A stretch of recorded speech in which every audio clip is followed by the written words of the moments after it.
এটা কি? এটা হচ্ছে চিংড়ি মাছ দিয়ে পুঁই শাক পাতায় ভাজি। এখানে চিংড়ি মাছ আছে, পুঁই শাক আছে, আর যেসে মামা কলার পাতা আছে, অনেকে তেলাকুচ পাতাও বলে, সেই পাতা।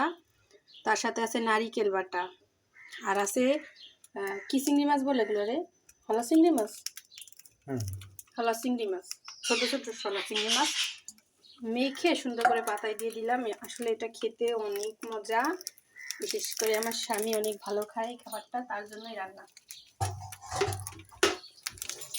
পুঁই শাক পাতা আর আর আছে চিংড়ি মাছ, পুঁই শাক পাতা, নারিকেল বাটা, সাথে পেঁয়াজ আছে, হলদি মরিচ সবকিছু দিয়ে মেখে। মামা কলা পাতাও তো দিছ।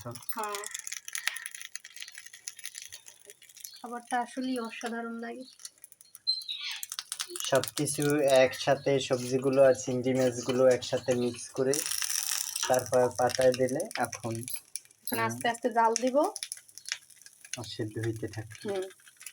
মানে অর্ধেক যখন হয়ে যাবে তখন একটা যে কি সুন্দর ঘ্রাণ আসে খাবারটা থেকে, অসাধারণ। মনে চায় ঘ্রাণই এক থাল ভাত খাওয়া যায়, সুন্দর ঘ্রাণ আসে রান্না হলে।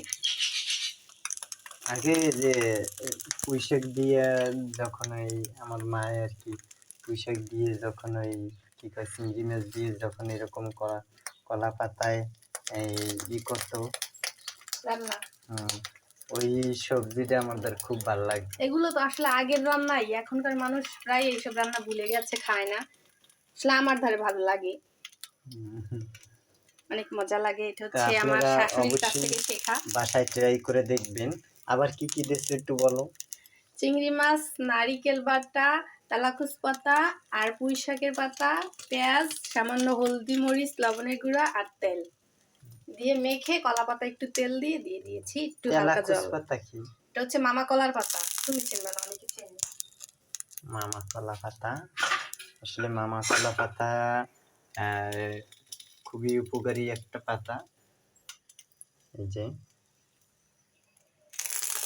আছে, আসলে এটা মাটির চুলায় আরো ভালো হয় যাতে রান্না করা যায়, যেহেতু গ্যাসের চুলায় এটাও খারাপ হবে না, ভালোই হবে।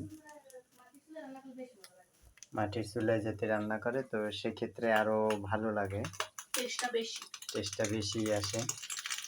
তো এর উপরে আরেকটা পাতা দিয়ে দেবো না? তাই ডেকে দেবো না?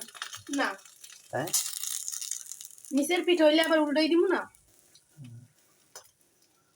ও উল্টেই দেব, মানে যখন হয়ে যাবে নিচের কুল যখন হয়ে যাবে তখন এই যে পাতাটা মানে নিচ দিয়ে একদম সম্পূর্ণ কালো হয়ে যাবে, হালকা হালকা কালো হয়ে যাবে।